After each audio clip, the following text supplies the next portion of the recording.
घोड़े पे सवार होकर के जंगल को चले हैं और सोचते हैं कि मैं ये देखूंगा कि मेरे हस्तिनापुर में कौन दुखी है और कौन सुखी है। जब आगे बढ़े हैं तो एक दृश्य देखा कि उसी जंगल में एक गैया रोती हुई, रमाती हुई, चिल्लाती हुई गैया चली आ रही है और गैया कह रही है कि मेरी कोई रक्षा करो, रक्षा करो। परीक्षित ने देखा कि हमारे राज्य में एक गैया की ये दुर्दशा। गैया के वो बोल थे, गैया तड़पती हुई, चिल्लाती हुई चली आ रही थी। अरे एक दिन कपिला गाय और बनी में आई सिंह ने घेरी। अरे तैसी दीनानाथ रे दशा तो हुई रही में।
गैया चली आ रही है रोती हुई और गैया जब राजा के पास में आ गई तो परीक्षित ने रोक लिया कि हे गाय मां, कौन है आप? गैया रोए के बोली, महाराज मैं गाय नहीं, एक पृथ्वी। दुष्टों के पाप के कारण, अत्याचार के कारण मैं गैया का रूप बना करके भाग रही हूं। तब तक पीछे से एक लंगड़ाता हुआ काला बैल आ गया। बैल भी चिल्लाने लगा, महाराज मेरी भी रक्षा करो। परीक्षित बोले, हे गाय मां, तुम तो धरती हो, लेकिन ये काला बैल कौन है? बैल हाथ जोड़ के बोलो, महाराज मेरा नाम है धर्म, और जहां पर पृथ्वी जाएगी तो पृथ्वी के संग ही धर्म जाएगा। सत्ययुग में मेरे 20 चरण थे, गुजारा बड़े प्रेम से किया। त्रेता में 16 चरणों से गुजारा किया, द्वापर में 12 चरणों से गुजारा किया। अब केवल 4 पैर बचे हमारे। उसको जी पीछे खड़ो काला कलवटा इंसान, इसका नाम है कलयुग। और कलयुग के हाथ में भक्तों लाठी थी, काला कलवटा था। और जैसे ही कलयुग का नाम सुना, सोई परीक्षित ने गैया और बैल से कहा कि तुम तो हट जाओ और जा, कलयुग को आज हम जिंदा नहीं छोड़ेंगे। कहने लगे सावधान हो जा, सावधान हो जा। और कलयुग तू ये मत समझना कि अर्जुन चले गए, अर्जुन चले गए, लेकिन अर्जुन का वंश तो अभी जिंदा है। और तूने गैया पे हाथ उठाया, हम तुझे जिंदा नहीं छोड़ेंगे। वो आगे बढ़ के तलवार लेकर के राजा ने क्या किया है, और क्या समझ लो इतनी जल्दी, और पार्थ को जमाना बीता है।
गई अमर हिलो, नीचे से सुरहे घबराई।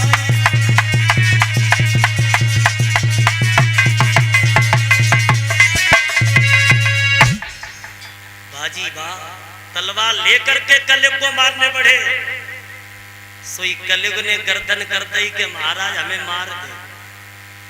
लेकिन एक बात का ध्यान रखना कि अगर हम मर गए तो ब्रह्मा जी की बनाई हुई सृष्टि में बाधा पड़ जाए। और महाराज ये मत सोचना कि कलयुग बुरा है, जी कलयुग बुरा ना है। जा कलयुग के अंदर गुण भी है तो कछो अब गुण भी है।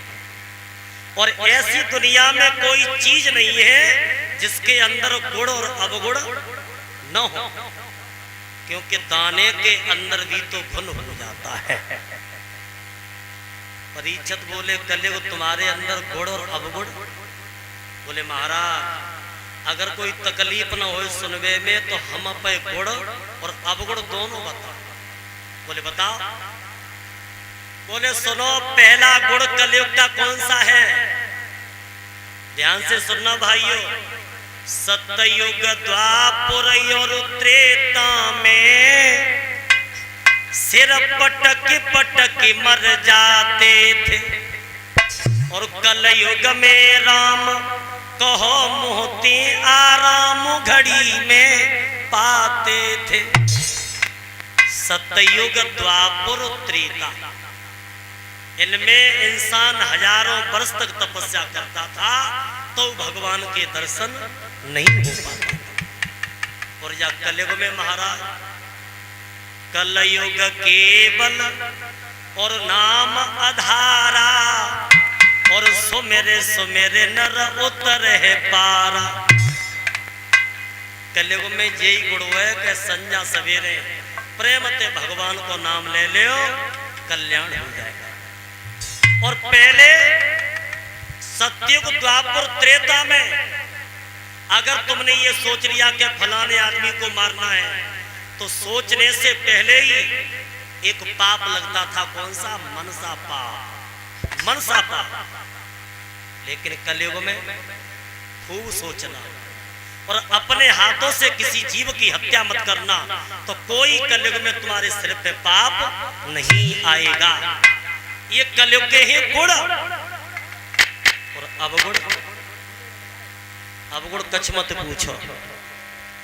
आगे वो समय आ रहा है और बेड़ियां न कोई जानेगा, बन आवेगी पाखंडों की, धर्म को न कोई मानेगा।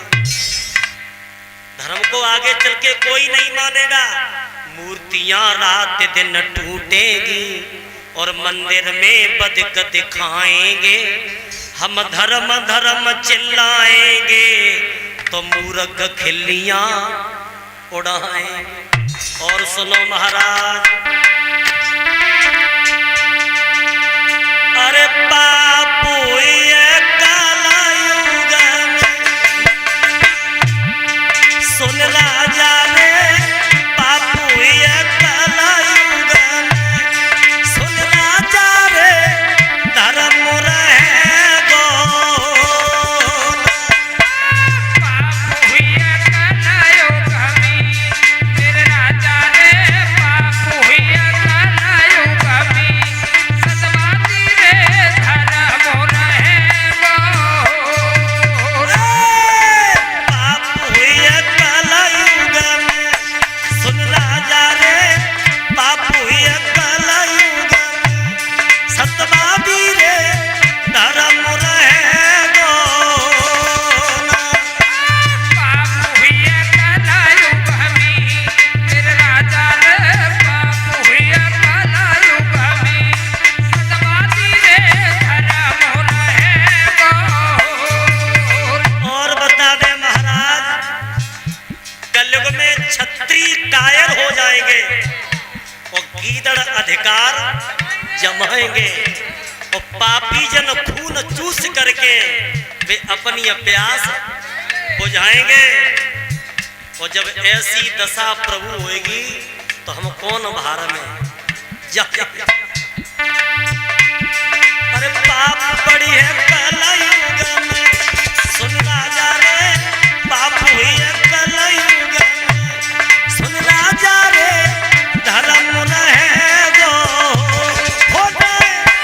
पाप हुई है कलयुग में, मेरे राजा रे पाप हुई है कलयुग में, सतवादी रे धर्म रहेगो।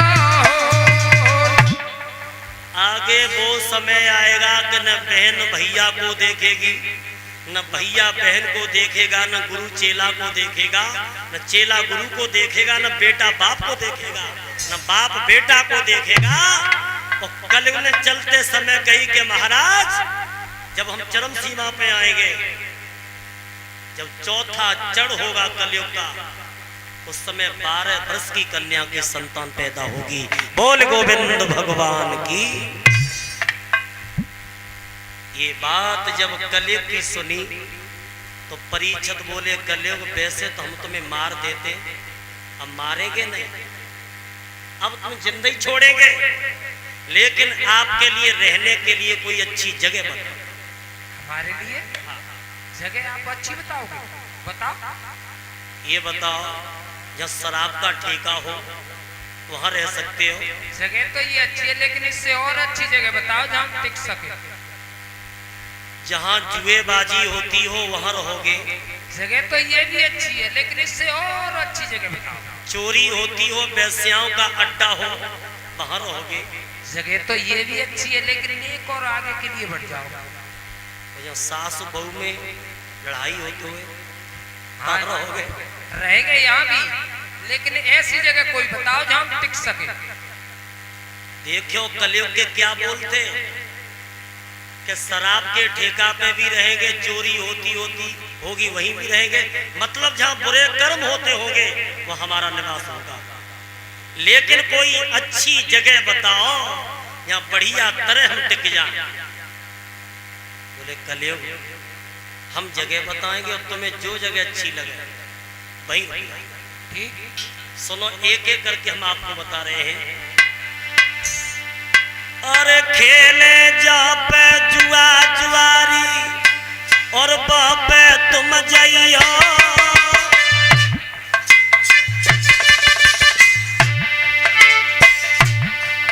और झूठ कपोड़ी हो ध्यान बस तनोई लाइयो। अरे हो जा पे बेस्या खानो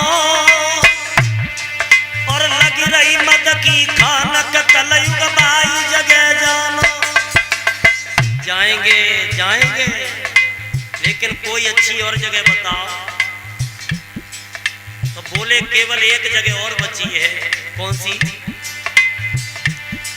बासु तेरा सोने में होएगा, बासु तेरा सोने में होएगा, बासु तेरा सोने में होएगा, बासु तेरा सोने में होएगा, बासु तेरा सोने में होएगा, बासु तेरा सोने में होएगा। सोने में रहोगे? हाँ महाराज यही रहेंगे। कलयुग बोलो महाराज सोने से बढ़िया जगह कोई नहीं। बोले जाओ तो तुम सोने में टिक जाओ। कलयुग को कहूं जगह न मिली, परीक्षित के महलों में एक सोने का मुकुट था, और बाई मुकुट में जाकर के ये कलयुग बैठ गया लोगों। लेकिन ये मुकुट किसका था? ये मुकुट धर्मराज युधिष्ठिर का नहीं था, ये मुकुट जरासंध का था। जब भीम ने जरासंध को मारा था तो ये सोने का मुकुट हस्तिनापुर में ला करके रख दिया था, और उसी मुकुट में कलयुग बैठ गया। एक दिन परीक्षित आए और बेई मुकुट देखो, सो परीक्षित ने मुकुट उठा करके अपने सिर पर रख लिया, और जैसे ही मुकुट सिर पे रखा सोने का, सोई परीक्षित की बुद्धि पे कलयुग सवार हो गया, बैठ गया परीक्षित की बुद्धि पर। और जब परीक्षित की बुद्धि पे कलयुग बैठ गया तो परीक्षित की बुद्धि को बिगाड़ दिया। और यहां तक बुद्धि बिगड़ी परीक्षित की कि घोड़े पे सवार होकर के जंगल में गए तो वही सोने का मुकुट पहने थे, इस मुकुट में कलयुग सवार था। जंगल में पहुंचे तो इन्हें प्यास लगी और जब पानी कहीं नहीं दिखाई दिया, चारों तरफ देखते हैं जल कहीं नजर नहीं आता, तो वही परीक्षित एक ऊंचा टीला दिखाई दिया। उस टीले पर एक आश्रम था और वो आश्रम किसका था? समीक ऋषि का। और वैसे दूसरा नाम और आया है लोमस ऋषि। समीक ऋषि के आश्रम पे जब पहुंचे तो महात्मा नेत्र बंद करके भगवान का भजन कर रहे थे। घोड़ा को रोक दिया, स्वामी जी जय सिया राम। अब नेत्र बंद किए, परीक्षित बोले ये महात्मा नहीं है, ढोंगी है। ढोंगी है, नेत्र बंद कर लिए देख करके, क्या हम सुंदर नहीं है, क्या हम कुरूप हैं? लेकिन भक्तों वो तो भजन कर रहे थे संत, और जब भजन करते वक्त मन भजन में होता है तो मन की एक विशेषता होती है कि एक ही समय में मन को एक ही जगह लगा सकते हैं, या तो लगाओ भजन में और या लगाओ भोजन में। तो परीक्षित का वो संत का मन किसमें था? भजन में। तो आज वही परीक्षित हाथ जोड़ के बोले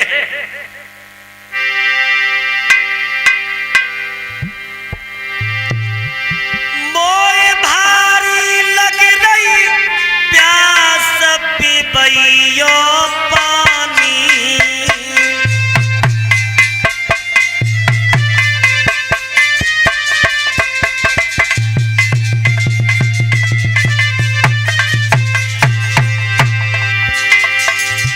और बिन पानी के संत जाति जिंदगान। महाराज विपन में दिखत नए पानी, बिन पानी के ओ बाबा मेरी जाए रही जिंदगान। गुरु बगिया लगाए गए बिना जड़ की, गुरु बगिया लगाए गए बिना जड़ की। गुरु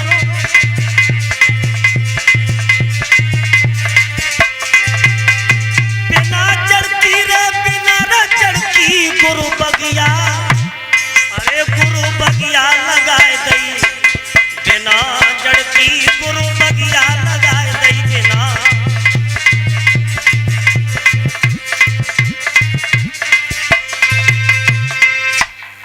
संत ने कोई राजा की बातों पे ध्यान नहीं दिया, तो परीक्षित के सिर पे कलयुग तो बैठा ही था। सो परीक्षित ने माताओं क्या देखा कि एक झाड़ी में मरा हुआ सर्प पड़ा था, और वही मरा हुआ सर्प राजा परीक्षित ने तलवार के अग्रम भाग से उठाया और उठा करके समीक ऋषि की गर्दन में मरा हुआ सर्प डाल दिया। और मरा हुआ सर्प डाल करके राजा परीक्षित चले हैं और हस्तिनापुर में आए। मुकुट को उतार करके जैसे ही रखा, सोई राजा की बुद्धि बिल्कुल ठिकाने आई, क्योंकि पहले कलयुग बैठा था। परीक्षित रोने लगे कि मैंने बहुत बड़ा धोखा किया, एक महात्मा के साथ में मैंने महात्मा का अपमान किया, मरा हुआ नाग डाला गले में। अब उस संत की आत्मा मुझे कभी माफ नहीं करेगी। और भाइयों, भाला वाले से लड़ लेना, लेकिन माला वाले से कभी मत लड़ना। भाला वाले से बच जाओगे, लेकिन माला वाले से नहीं बच पाओगे। अगर किसी संत की बद्दुआ लग गई तो जीवन बर्बाद हो जाएगा। लेकिन संत हो संत जैसा, ऐसा नहीं हो राम रहीम जैसा, आसा राम जैसा, लेकिन संत हो संत जैसा। क्योंकि सच्चे मुनीस, सच्चे महात्मा अपमान कभी बर्दाश्त नहीं करते, लेकिन संत हृदय नवनीत समान। गले में सर्प डाल दिया, कोई ध्यान नहीं। भाइयों, आज उन ऋषि के एक बेटा थे जिनका नाम था श्रृंगी ऋषि, और श्रृंगी ऋषि को यह मालूम पड़ गया कि मेरे पिता के गले में राजा परीक्षित ने मरा हुआ सर्प डाला है। तो श्रृंगी ऋषि वहां से भागे, देखते हैं कि पिता के गले में मरा हुआ सर्प है। सो कमंडल से जल लिया और जल लेकर के धरती पर जल छिड़का, और राजा परीक्षित को श्रृंगी ऋषि ने श्राप दे दिया। वो क्या श्राप दिया कि हे राजा परीक्षित, तुमने हमारे पिता के गले में जो मरा हुआ सर्प डाला है, तो जाइए मैं आपको श्राप देता हूं कि यही मरा हुआ सर्प 7वें दिन तुमको जिन्ना बन करके डसेगा।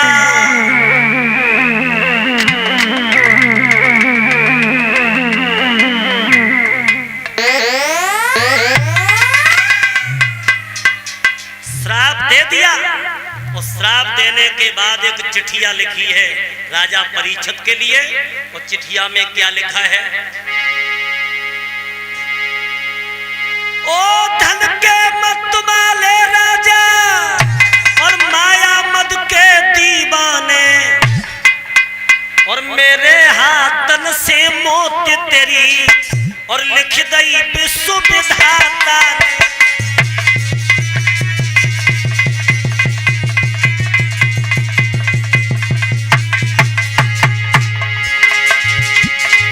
मेरे हाथन से मौत तेरी और लिख दई विश्व विधाता,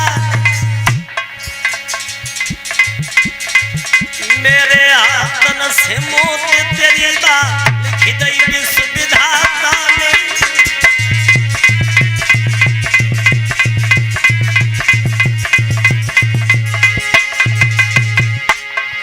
हो सावधान, हो सावधान,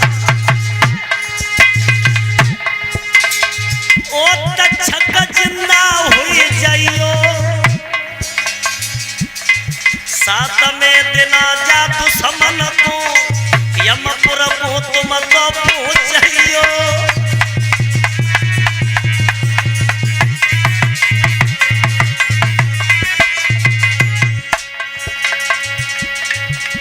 प्रीतम सोएगा बंद कुठरिया में, मैं ढूंढे फिरी दुनिया में। प्रीतम सोएगा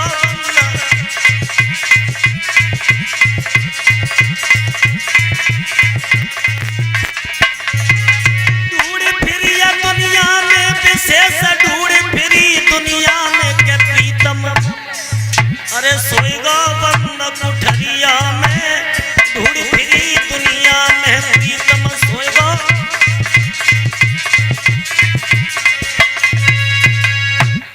श्राप दे दिया कहे राजा परीक्षित, हमारा ये श्राप है कि यही मरा हुआ सर्प 7वें रोज तुम्हें जिन्ना बन करके डसेगा, इसलिए तुम अपनी मृत्यु का इंतजाम कर ले। और भाइयों, जो सर्प के काटने से मृत्यु होती है, बताया जाता है शास्त्रों के अनुसार कि उसे अधोगति मिलती है। जैसे हमारी उम्र 50 वर्ष की है और 30 वर्ष में अगर सर्प काट लेता है, उस सर्प काटने से मृत्यु हो जाती है, तो जो बाकी 20 वर्ष बची वो हमें अधोगति में जाना होगा। श्रृंगी ऋषि ने जब ये श्राप दे दिया तो समीक ऋषि की समाधि टूटी। समीक ऋषि कहने लगे, बेटा गुस्सा क्यों? बोले, पिताजी राजा परीक्षित ने तुम्हारे गले में मरा हुआ सर्प डाल दिया था, तो हमने उसे श्राप दे दिया कि मरा हुआ सर्प 7वें रोज डसेगा। श्रृंगी ऋषि से उनके पिता कहने लगे, बेटा तुमने अच्छा नहीं किया, एक राजा हम सबका पालन करने वाला हो और राजा पर कोई गलती हो गई तो ऐसा दंड नहीं देना चाहिए। जा बेटा, मैं भी तुझे श्राप देता हूं कि तेरी आत्मा को कभी शांति नहीं मिलेगी। भाइयों, समीक ऋषि ने 2 महात्मा भेजे हस्तिनापुर में कि जाओ तुम परीक्षित को अवगत करा दो, उसकी साथ में रोज मौत हो जाएगी, उसका कोई ना कोई इंतजाम कर। संत महात्मा चले हैं, चलते चलते हस्तिनापुर में आए हैं तो राजा परीक्षित ने संतों को देखा, स्वागत किया, सम्मान किया। बोले स्वामी जी पधारे, खुल गए भाग्य हमारे। अरे आप ही बता दे तो हम आश्रम पे ही आ जाते। संत महात्मा बोले हे राजा, अब कहने को कहेंगे रुका नहीं जाता। एक संत के साथ तुमने धोखा किया है। और दोनों महात्माओं ने जवाब दिया कि सुनो राजा परीक्षित,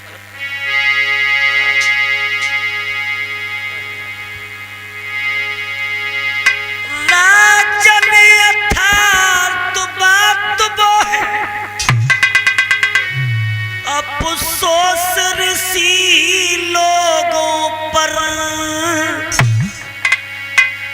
तो ऐसा न दिखाने की सूझी हमें तपस्वी लोगों पर।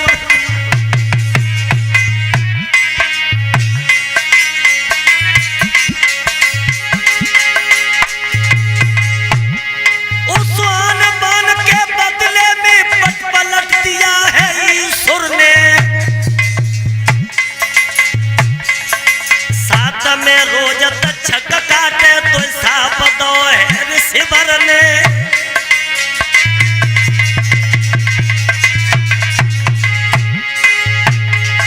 साथ में रोज छक काटे तो साप दो है ऋषिवर ने,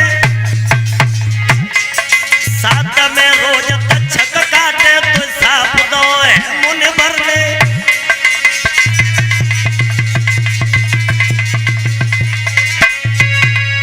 महात्मा ने खुले शब्दों में कह दिया कि हे राजा परीक्षित, तुमने धोखा किया। और एक बात बता दे, जब प्रजा पे कोई गलती हो जाए तो न्याय कौन करता है? राजा। और जब राजा ही अन्यायी बन जाते फिर न्याय कौन करेगा? भगवान। राजन, तुमने घमंड में आकर के जो कुछ किया वो गलत किया। और जिसके हृदय में घमंड आ गया समझ लो उसके नाश का पहला द्वार खुल गया। घमंड कई तरीका के होते हैं, किसी को सुंदरता का घमंड, किसी को धन का घमंड, किसी को मकान का घमंड, लेकिन घमंड का अंकुर दिल में नहीं आना चाहिए। राजा रावण शस्त्र और शास्त्र दोनों का ज्ञानी था, 4 वेद 6 शास्त्र 18 पुराण। तो रावण की एक ही अरमान थे कि मैं स्वर्ग तक जाने के लिए रास्ता बनूंगा, समुद्र का पानी खारा है वो मीठा करूंगा, केला में कपास पैदा करूंगा और दारू में सुगंधी, और जो फूल लाल है वो सफेद करूंगा। लेकिन भाइयों ये अरमान संग में चले गए, लेकिन अरमान पूरे नहीं हो पाए। सच बताना, राजा रावण मां सीता का अगर हरण नहीं करता तो क्या भगवान श्री राम समुद्र का पुल तैयार करते? ना जी ना। केवल उस अहंकारी रावण के पीछे भगवान ने त्रेता में अपनी मर्यादा को छोड़ दिया था और समुद्र का पुल तैयार किया था, रावण का अंत किया था। तो घमंड मेरी नजर में नाश की जड़ है। और हम तो ये भी अनुभव किया है कि अगर कोई घमंडी होए तो घमंडी इंसान के पड़ोस में मकान बनाना भी खतरे से खाली है। घमंडी के पड़ोस में भी मत रहना, क्योंकि घमंड के ऊपर हमारे महात्माओं ने बहुत कुछ लिखा है। क्या? अरे मैना जो मैना कहती है, मैना मैना क्या है? एक पक्षी। अरे मैना जो मैना कहती है और पिंजड़े में पाली जाती है।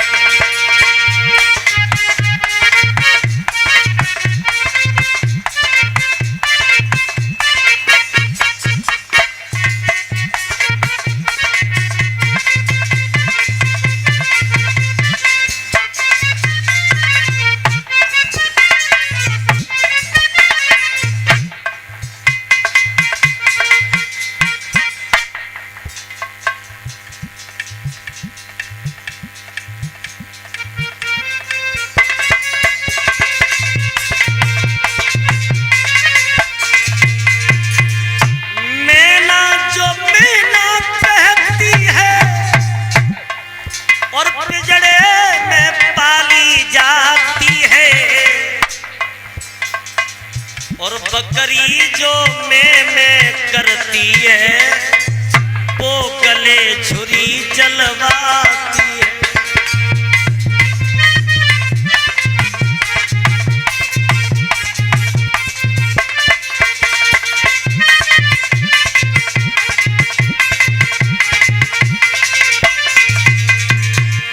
मैना एक पक्षी है, उसे पिंजड़े में पालते हैं, उसकी आवाज है मैना, यानी मैं कुछ नहीं। और बकरी की आवाज क्या है? मैं यानी मैं कुछ हूं।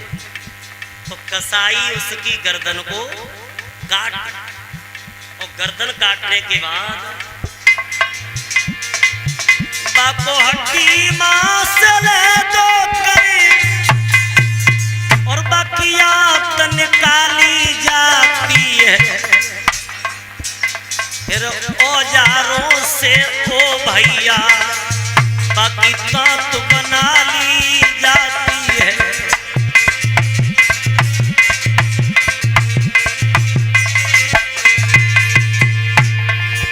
अरे कोई तांत धुनने वालों के घर में बेची जाती है और दुनिया को डंडा पड़ता है तब तू चिल्लाती है।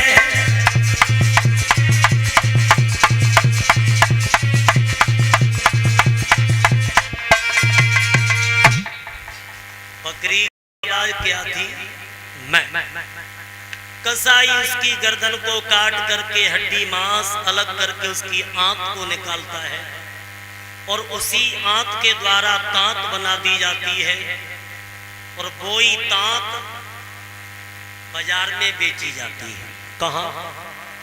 जो रुई धुनते हैं दुनिया, और दुनिया के हाथ में जब जाती है और दुनिया को जब डंडा पड़ता है तो पहले बकरी की आवाज थी मैं, और जो ही दुनिया को डंडा पड़ो सो मैं तो भूल गई। अब आवाज आने लगी कि तू ही है, तू ही है, तू ही है, यानी सब कुछ तू ही है। तो घमंड इंसान को नहीं करना चाहिए। बड़े बड़े घमंडी हो गए, उनके घमंड ढीले हो गए। राजा महाराजाओं के बड़े ऊंचे ऊंचे महल बने थे, लेकिन घमंड के मारे उनके ढीले हो गए और समय का ऐसा फेर आया हरे पत्ते भी पीले हो। तो ऋषियों ने कहा कि हे राजन तुम कुछ इंतजाम करो, साथ में रोज सर्प के काटने से तुम्हारी मृत्यु हो जाएगी। परीक्षित घबराने लगे, कभी संतों के पास कभी ब्राह्मणों के पास। तो कोई तो ये कहता है कि तुम गैयन के सींग सोने ते मड़वाए थे दान करो, कोई ये कहता है कि तुम ब्राह्मणों को सोना दो। लेकिन परीक्षित की वो दशा थी जैसे बिना पानी के मछली तड़पती है। और भाइयों, इंसान पे जब आपत्ति आती है, बुरा वक्त आता है, कोई साथ नहीं देता, तो अंत में भगवान की याद आती है। वही परीक्षित सोचने लगे कि मेरी अब कोई रक्षा नहीं करेगा, जिनने मेरी गर्म में रक्षा की थी वही भगवान मेरी रक्षा करेंगे। तो भगवान का भजन करने के लिए महल द्वार सब छोड़ करके परीक्षित जब चले हैं और भक्तों संतों से कहा कि हे स्वामी जी, मैं गद्दी को छोड़ के जा रहा हूं, लेकिन गद्दी की आप देखभाल करते रहना।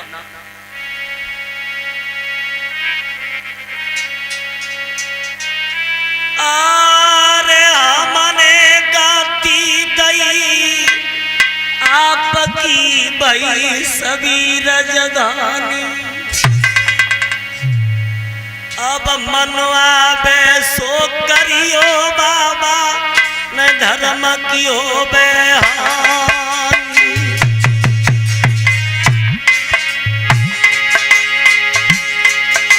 अरे मैंने गद्दी दई आपकी भई सकल रजधानी।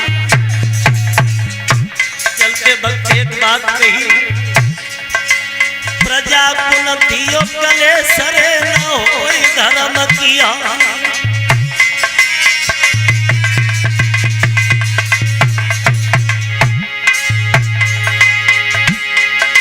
ये सदा काल को बिछड़ देखे अपने प्रण प्रिय आधार, घड़ी रफ्तार प्रजा जब रोई दी के भोर उठे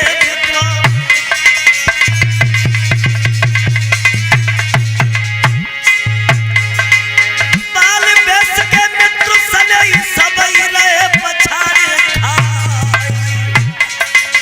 वृक्ष सबई पतझड़ कर बैठे, गिर गए सकल फूल कुमिया।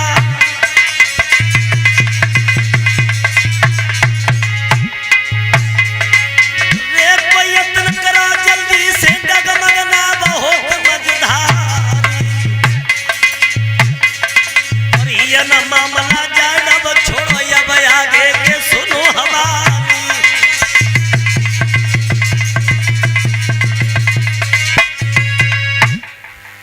परीक्षक महल दुबेला छोड़ करके चले तो संतों से कहा कि प्रजा का ख्याल रखना, अगर प्रजा को कुछ कष्ट हुआ तो धर्म की हानि होगी। और इतनी कह करके नेम सारण्य क्षेत्र में माताओं पहुंच गए। परीक्षित जहां 88,000 ऋषि थे, तो उन्हीं ऋषियों ने जब देखा एक राजा को आता हुआ देखा, तो व्यास जी ने परीक्षित को बैठा लिया और उनके मुख की तरफ देख करके पूछने लगे, हे राजन, एक राजा की ये दुर्दशा, एक भिखारी जैसी। परीक्षित रोए के बोले, हे गुरुदेव, एक संत का हमें श्राप लग गया है कि साथ में रोज हमें सर्प काटेगा।